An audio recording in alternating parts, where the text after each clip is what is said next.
You haven't seen Michael in years, right? Surely, you'll renounce any inheritance? One day, a phone call came to our home. The voice on the other end mocked us, and I couldn't contain my anger. I grabbed the receiver from my granddaughter, who had been handling the call. Listen here. We won't renounce any inheritance. Don't you dare speak nonsense. This child is. I, Nancy, aged 63, have been living with my husband James and our son Michael.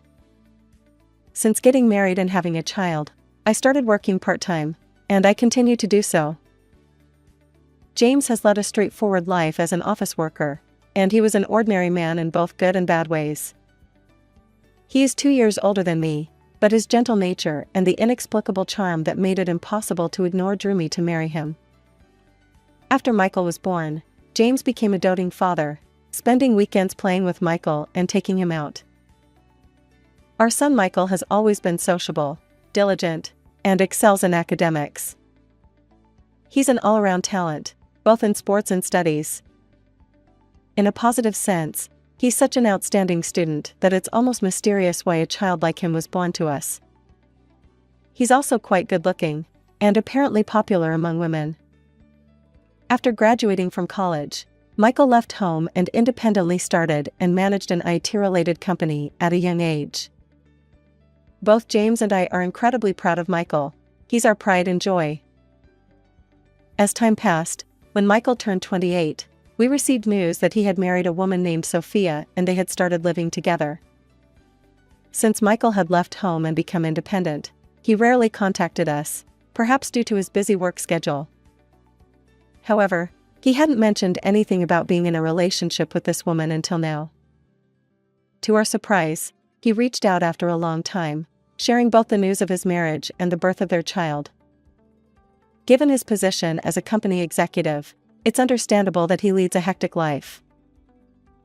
Despite our initial apprehensions about Sophia, she turned out to be a wonderful person. Despite being 7 years younger than Michael, she was remarkably mature and quickly became comfortable with our family. Sophia frequently visited our home, bringing their daughter Emma along. Understanding Michael's busy schedule, she took it upon herself to keep us updated with photos of Emma's growth, a clear sign that she genuinely cared about Emma's happiness. Seeing Sophia's dedication to supporting our son while wholeheartedly caring for their child, we felt joy and pride. Simultaneously, we resolved to assist our son and daughter-in-law whenever needed.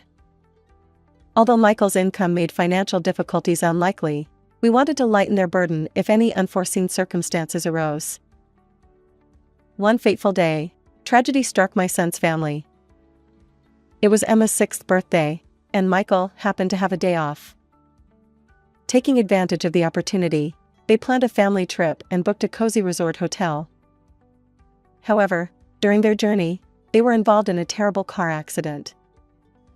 While driving on the highway, a large truck rear-ended their vehicle. Michael sustained severe injuries and required 6 months of recovery. Sophia, on the other hand, was critically injured and unconscious when she was transported to the hospital. Sadly, despite all efforts, she passed away. Fortunately, Emma escaped with minor injuries. Upon investigating the accident, we learned that Sophia had instinctively shielded Emma during the impact. Thanks to her selfless act, Emma remained safe, but she lost her mother. Since Michael was still hospitalized and unable to fulfill the role of chief mourner, we conducted Sophia's funeral on his behalf. Emma struggled to accept the sudden and permanent separation from her mother, tearfully standing before Sophia's casket. Emma's emotional wounds run deep, and we must help her heal. James and I discussed Emma's future. Given Michael's prolonged hospitalization and rehabilitation, and with Sophia no longer with us, we decided to care for Emma during this difficult time. Of course, I had already discussed Emma's situation with Michael in advance, and he had given his consent. I'm entrusting Emma to you. Emma, Dad will be in the hospital for a while and won't be able to take care of you.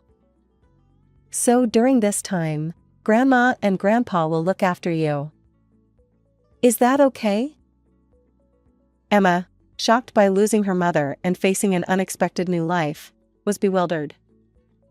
However, my husband James and I wholeheartedly took care of Emma.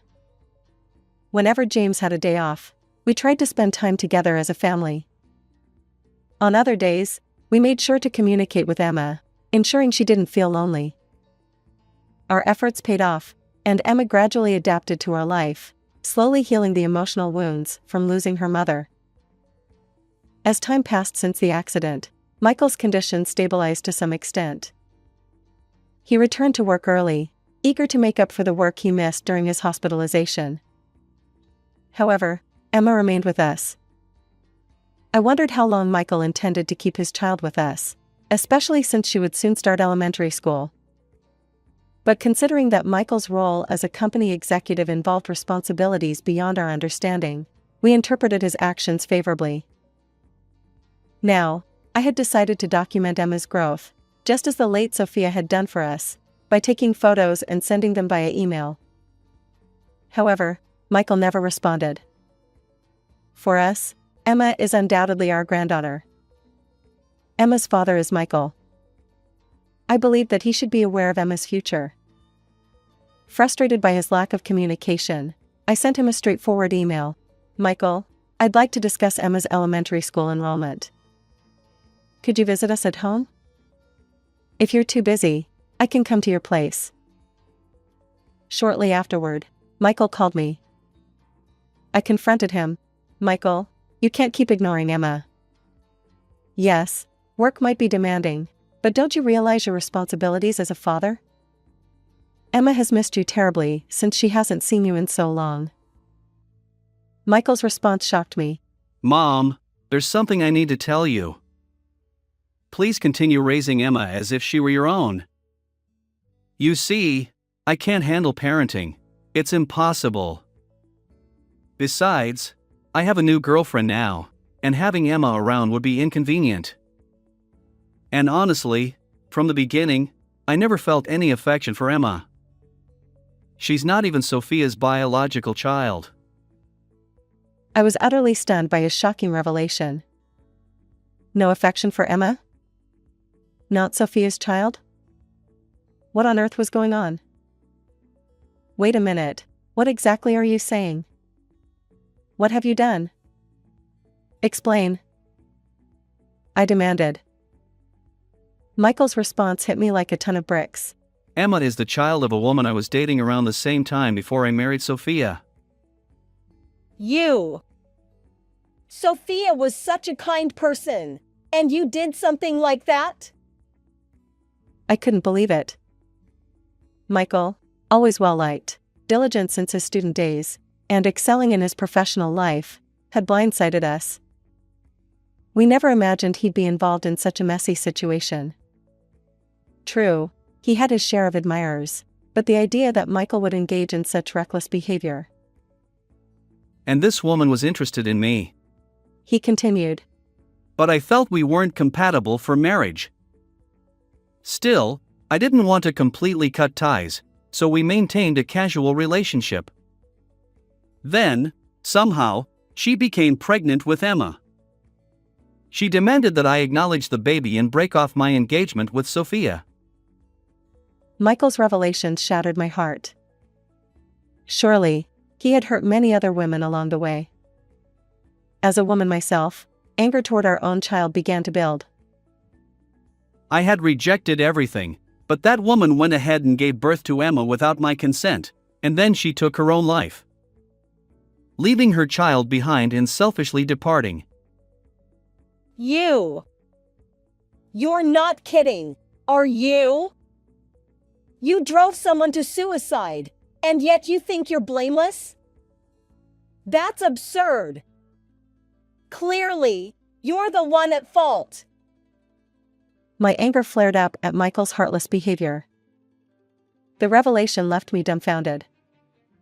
Sophia, who had loved Emma unconditionally despite not being her biological mother and the birth mother of Emma, whom I've never even seen.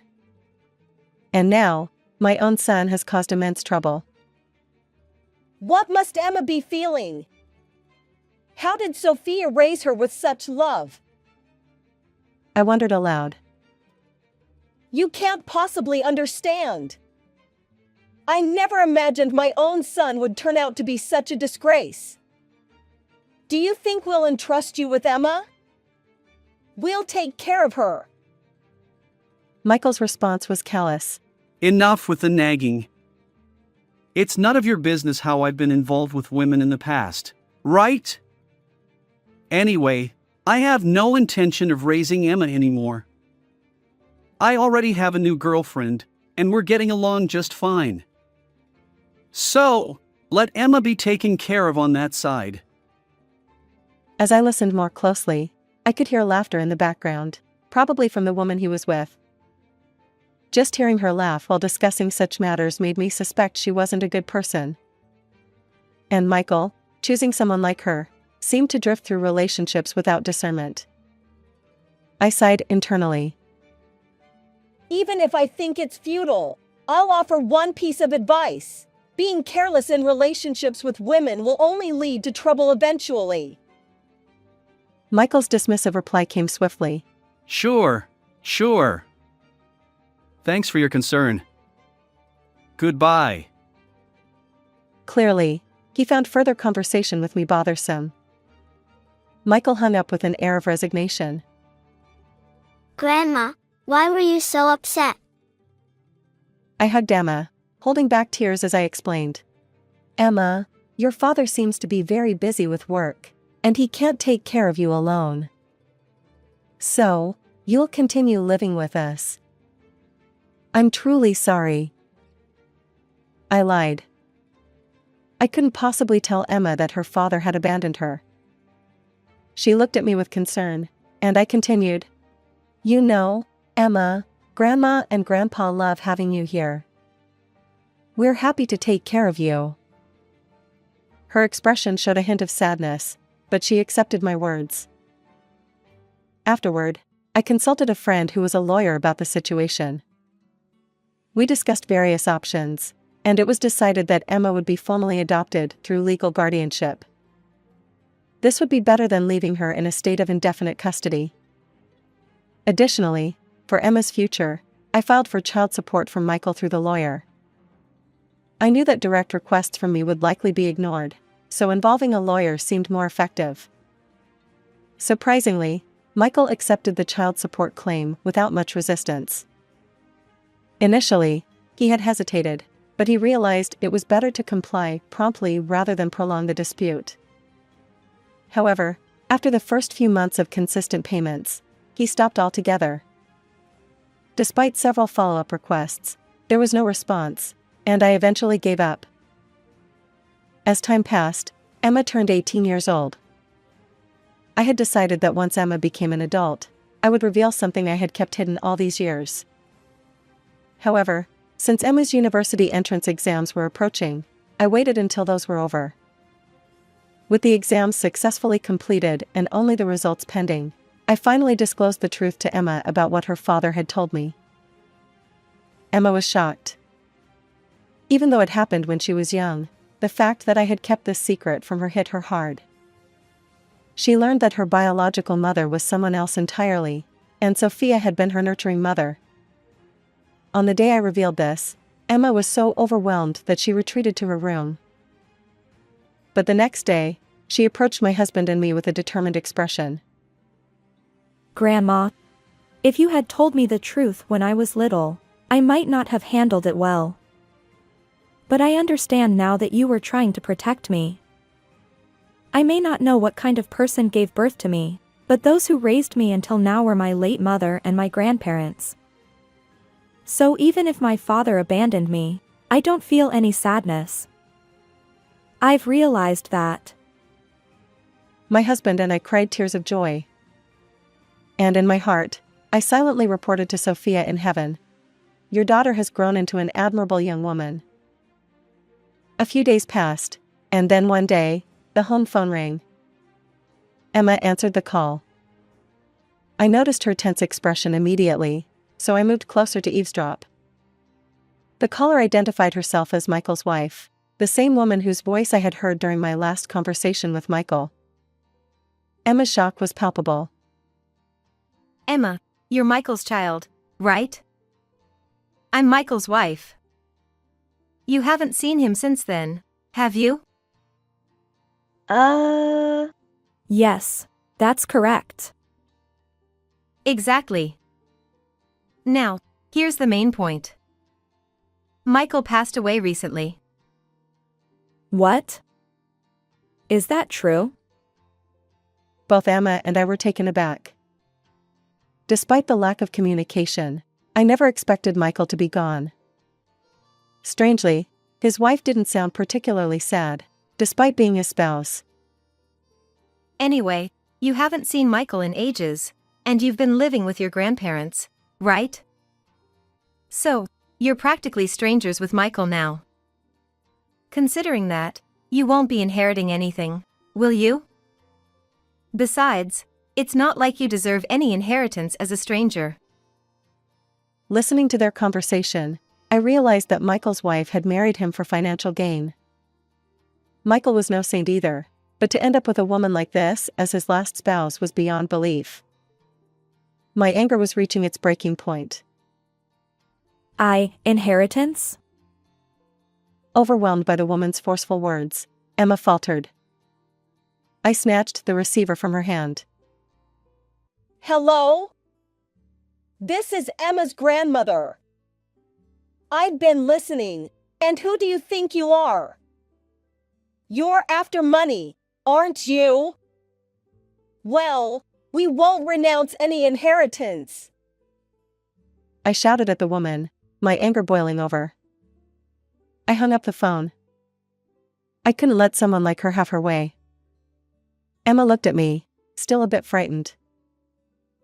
I'm sorry, Emma, but sometimes we need to stand up firmly to people like that. We'll handle this, so watch and learn. Later, I consulted my friend, the lawyer, again.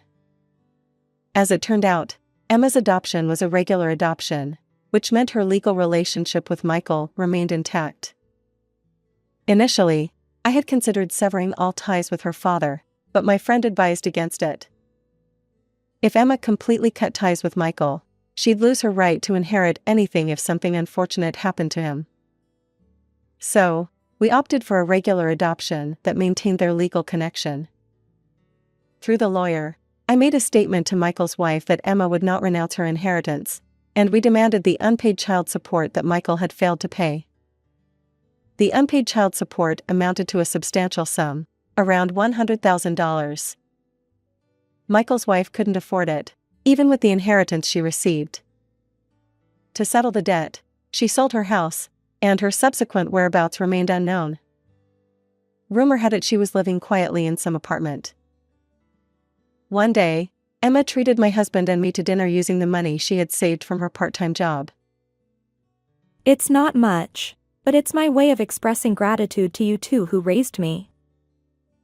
For me, her words meant more than the dinner itself. I felt immense gratitude toward Sophia, who had lovingly nurtured Emma despite their lack of blood relation. Sophia's legacy lived on, and we continued to live happily with Emma. How did you find this story?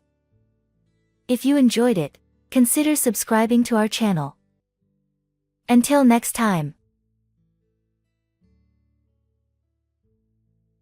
Hey, did you go drinking again? This is the third time this week.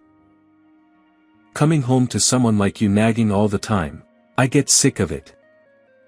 I need a drink just to deal with it. It's been every weekend lately, and even during the weekdays this week. Men have social obligations, you know. I work too, you know. Can't you come home early sometimes and be there for Alex? Who cares? Taking care of the kids is the wife's job, isn't it? Lately, my husband and I have been arguing like this every day. It's been 12 years since we got married, and dealing with my husband's spending habits has been a constant struggle. I am Stephanie McDonald, 36 years old. I have continued working even after marriage. My husband is 2 years older than me, and since we got married, we've aged together. So, when he calls me old hag, it's only natural for me to think, then aren't you an old man? But even though I try not to retort in the same way to avoid escalating into a fight, we still constantly clash over money and the kids. My company is fairly large, and they have a solid maternity and paternity leave system, so returning to work after having children was smooth for me. I have no complaints about my job. My husband also works at the same company, but he was transferred to a different department after returning to work, so we hardly ever see each other at the office. He's in the sales department now, so I understand that he has more social engagements than me, who works in general affairs, and that he often can't leave work on time. But still, I can't help but think about it. My husband never once helped with dropping off or picking up our child from daycare. Hey, can't you go pick up your kid for once? Isn't that your job? Besides, I never wanted kids in the first place. But he's already here.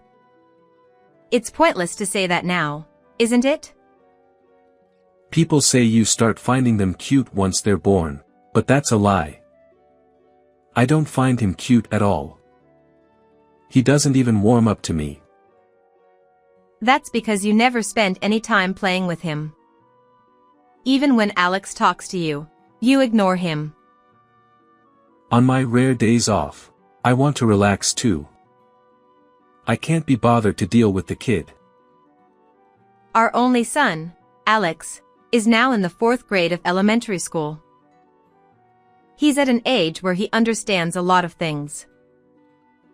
He's probably well aware that his father is indifferent towards him. When he was younger, he used to talk to my husband quite a bit, but he would only give half-hearted responses, seeming annoyed. Dad? What? I'm watching TV now. Don't bother me. I'm sorry. Hey. You shouldn't talk like that. Shut up. I'm tired from work every day. Unlike your cushy general affairs job, sales requires constant attention. Don't make me deal with you even on my days off. This is how things always go. My husband doesn't involve himself in school events or parenting at all. He's never attended any open class days or sports days.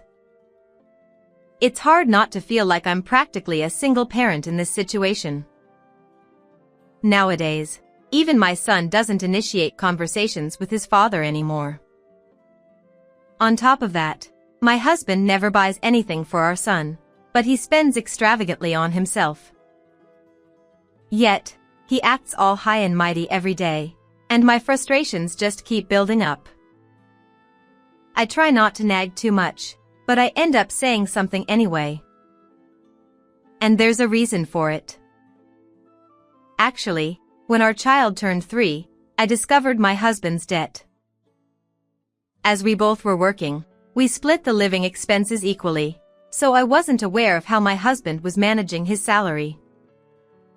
However, since our child was born, our living expenses have increased. Naturally, our respective financial burdens increased as well.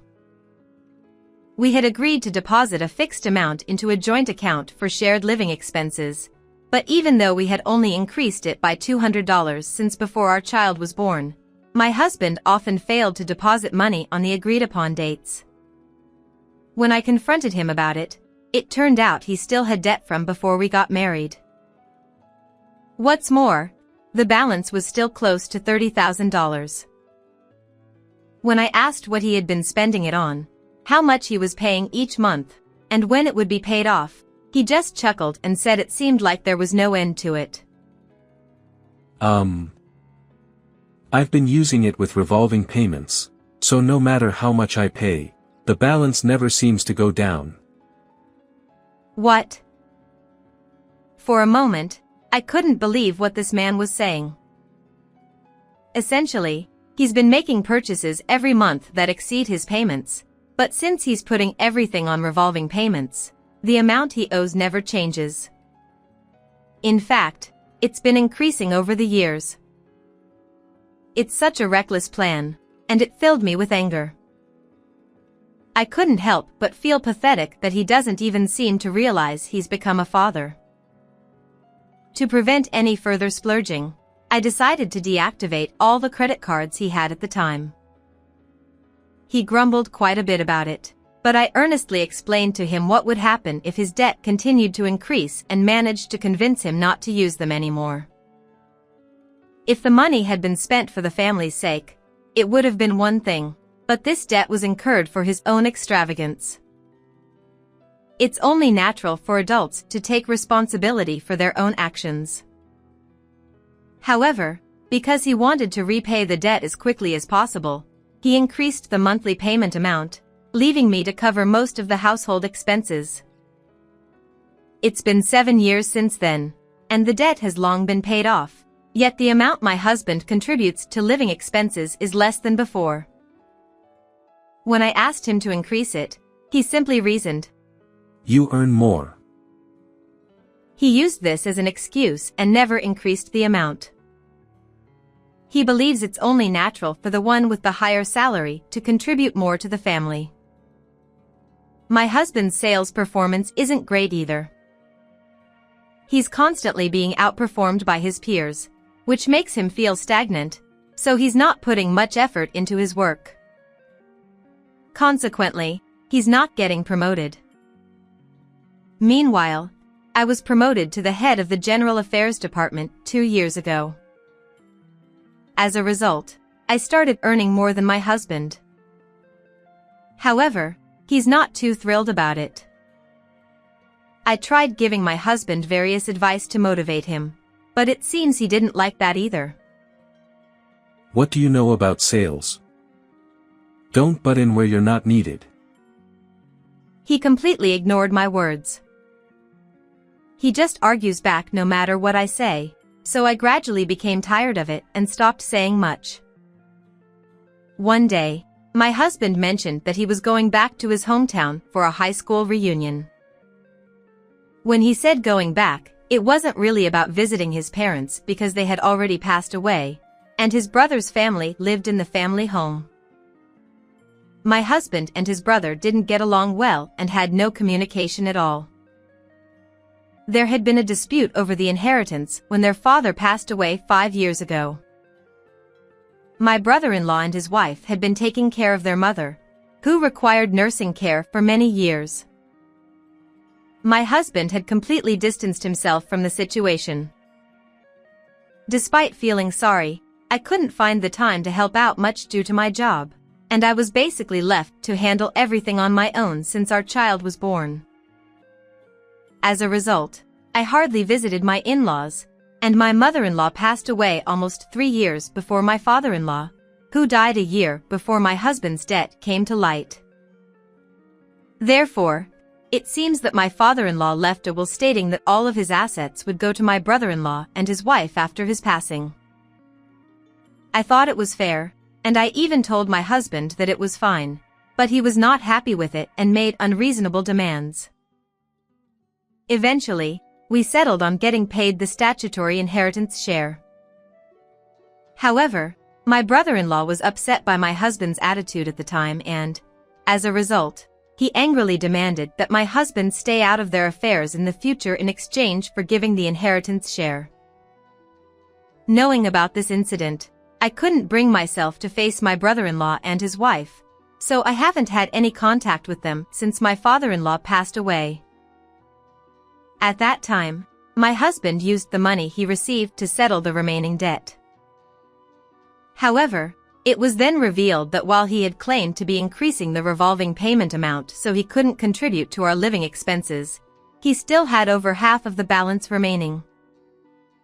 It turned out that he had lied about increasing the amount and had instead been using it for his own entertainment expenses, without contributing to our household expenses. It was a shocking and disappointing revelation. when I complained about this. In the end, the debt has been settled, so it's fine, isn't it? And it's all because you stopped my cards that I had less money to spend. I'll have to make up for that by taking it from our living expenses. He shamelessly justified his actions like this. Due to the estrangement with my brother-in-law, it's unlikely that he can stay at the family home even if my husband mentions returning to his hometown. When I asked where he would stay, he said he booked a budget hotel near the station. It's sad to think that despite returning to his hometown, he can't even visit the house where he grew up. However, I didn't mention it and silently watched my husband leave. Isn't Dad coming home today? No, he's not. As I watched my husband leave eagerly, my son called out to me from behind. And strangely enough, he seemed somewhat happy upon realizing that his father wouldn't be returning. It made me realize once again that my son didn't necessarily want his father around. And I found myself feeling the same way. Today is Saturday, and since Mom doesn't have work, how about we go somewhere together and have dinner out tonight? Really? Yeah. Yay. Feeling relieved that my husband wasn't around, I couldn't help but think that it might be time to seriously consider our future. But since that reunion, my husband's outings have noticeably increased. Especially on weekends, he's been staying out overnight more often. He also seems unusually cheerful, and he now keeps his phone with him at all times, whereas before, he used to leave it lying on the table. It looks like he even takes it with him to the bathroom and the shower. It's suspicious no matter how you look at it. Hey, haven't you been going out a lot lately? Where exactly are you going? Well, I've been thinking of getting in shape, so I've been going to the gym on my days off. You know, when you reach your late 30s, your physical condition starts to decline. Oh, I see. Do gyms also have accommodation facilities? No, not really, but sometimes I end up having drinks with friends and it goes on until morning. When I'm feeling good, I tend to drink more. I see. So, are you going to work out and play sports with Alex? Yeah. That could be a good idea. His eyes were shifting. As I watched him with a cold gaze, thinking he could have come up with a better lie, I was certain of my husband's infidelity. While I could have hired a private investigator, I decided to follow my husband myself on his outings for the time being. He took a train and got off at the station near his parents' house. Waiting at the station was a young woman in a car, and my husband happily got into the car with her. Since his behavior changed after the reunion, I initially thought the other woman might be a former classmate. However, the woman he met now clearly looked like she was in her 20s, so that couldn't be the case. Nevertheless, I couldn't help but feel a mix of emotions. He spends recklessly, neglects our child, and now cheating? At that point, it felt foolish to even be with him.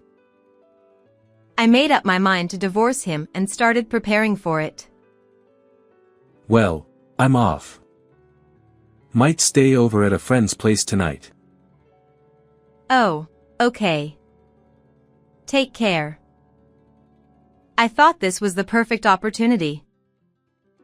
However, just then, I discovered that my credit card was missing from my wallet. I distinctly remember it being there until yesterday. Since I hadn't taken it out, I couldn't imagine where I could have lost it. I immediately contacted the credit card company and reported the loss. When asked about the last time I used it, I couldn't remember exactly as it had been quite some time. Luckily, I had kept records of transactions on my computer, so I checked and provided the information. Fortunately, They confirmed that the card hadn't been used since then, which was a relief. I haven't dropped it or taken it out of my wallet. So there's only one answer without even thinking about it. My husband must have taken it out of my wallet. I can't think of anything else. I thought he might do something like that. For the past 6 months, various credit card companies have been sending reminders to my husband. Perhaps his own card has reached its limit and can't be used anymore. My husband must have secretly applied for new cards when he settled the debts. And not just one, but multiple cards. I didn't feel like saying anything because I thought my husband would pay for it anyway, so I just left it alone. But stealing someone else's card. This is just theft. Anyway, I'm glad I noticed it early. I began to pack my husband's belongings right away. I know where my husband is. I had a private investigation agency look into who my husband's affair partner is. The woman is 26 years old, living near my husband's parents' house, and she's a decade younger than him. According to the investigation report, she is divorced and returned to her parents' home last year.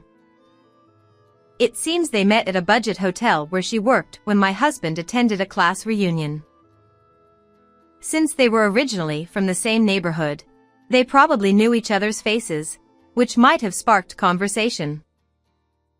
My husband is constantly at his affair partner's parents' house. Since they've known each other since childhood, maybe it's easy for him to intrude, but I wonder if her parents are aware that my husband is still married and are letting him stay. Well, that doesn't matter. I had my husband's belongings loaded onto a truck that arrived shortly and sent it off. Now it's our turn. We've canceled the credit cards, so should we move out? Yeah. That sounds good. My son seems unusually excited. When I told him we would be living separately from his father, he said, "I totally agree." Just like how my husband ceased to be a husband in my eyes long ago, it seems my son no longer sees him as a father. I regretted not making this decision sooner, just a little bit. By nightfall, we had moved into our new home. Of course, we left the previous rental spot clean and empty, canceled the utilities properly, and returned the keys under the supervision of the real estate agent. As my son and I discussed what to have for dinner, my husband called. Hey, what's going on? Why did you send me my stuff? Everyone's freaking out. Well, it seemed like you were staying over there quite often, so I thought it might be convenient to have your personal belongings with you. Don't mess around. Thanks to you, Julia's parents found out I'm married. You included the divorce papers in the package. And why do you even know where I am? I had a private investigation agency look into it. It seems my husband truly believed his affair hadn't been discovered. I must have been really underestimated. Your actions were so obvious. I already knew about the affair, but I didn't bother investigating the identity of your partner. I have a job, you know. Plus, I wanted solid evidence. Evidence? To get as much alimony as possible, it's better to have evidence of the affair, isn't it? You won't get away with this when I come back. Come back? To where? Back to our home, obviously. Oh, so you still had plans to go back home? Well, that's surprising too. As he said, it seemed my husband returned home the next day. He must have been quite shocked to see our home emptied.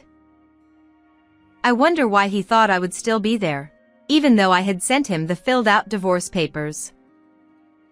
Moreover, today he apparently tried to use my credit card, only to find it declined, causing him embarrassment.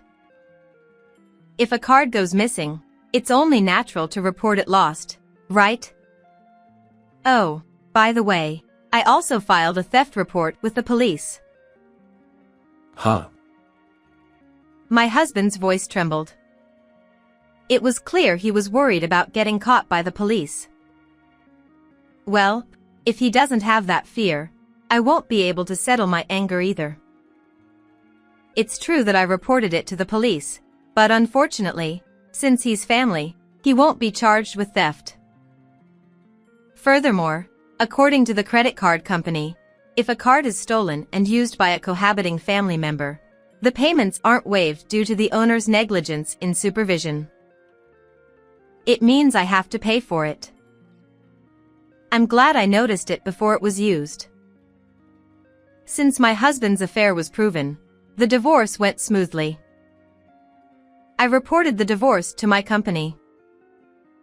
Changing my last name and promptly reporting divorce is required. By the way, when asked for the reason, I accidentally blurted out because of my husband's affair. As a result, the news spread like wildfire throughout the company, and my ex-husband earned the disapproval of his colleagues and seems to be receiving quite a few cold stares from those around him. Moreover, since our company has strict ethical regulations, my ex-husband was demoted and transferred to a regional office. Until now, I had been covering the majority of our living expenses, so it's natural that he'll find himself short on money if he continues spending as he did before. It seems he has finally realized that. On top of being demoted, his salary has decreased even further, and he's struggling to make ends meet with alimony, child support, and payments for his reckless spending on his card. Payments started to be delayed, cards got suspended, and he couldn't get new ones because they kept getting rejected in evaluations. Then he contacted me, saying something like, "Lower the alimony since I can't afford it anymore." But I wasn't having any of it. Naturally, I firmly refused. Then, unbelievably, he reached out again, claiming he had broken up with his affair partner and suggesting we reconcile. That's just absurd. I told him, "Don't ever contact me again," and hung up the phone. My ex-husband's affair partner, knowing he was married but not telling her parents, and apparently her previous divorce was also due to her infidelity. This led her parents to finally lose their patience and become extremely furious. It seems they disowned her and kicked her out of their house. It seems she got my contact information from my ex-husband because I received a direct call asking for a reduction in the alimony payment. The fact that she would even say such a thing to me is unbelievable. Naturally, I refused, and on the other end of the phone, there were cries and screams. I truly realized how difficult divorce can be. Even so, my son and I are living happily every day. He seems much more relaxed and joyful than when my ex-husband was at home. It's truly refreshing not to have any expectations, as if he was never there from the start. I intend to continue working hard in parenting and my career.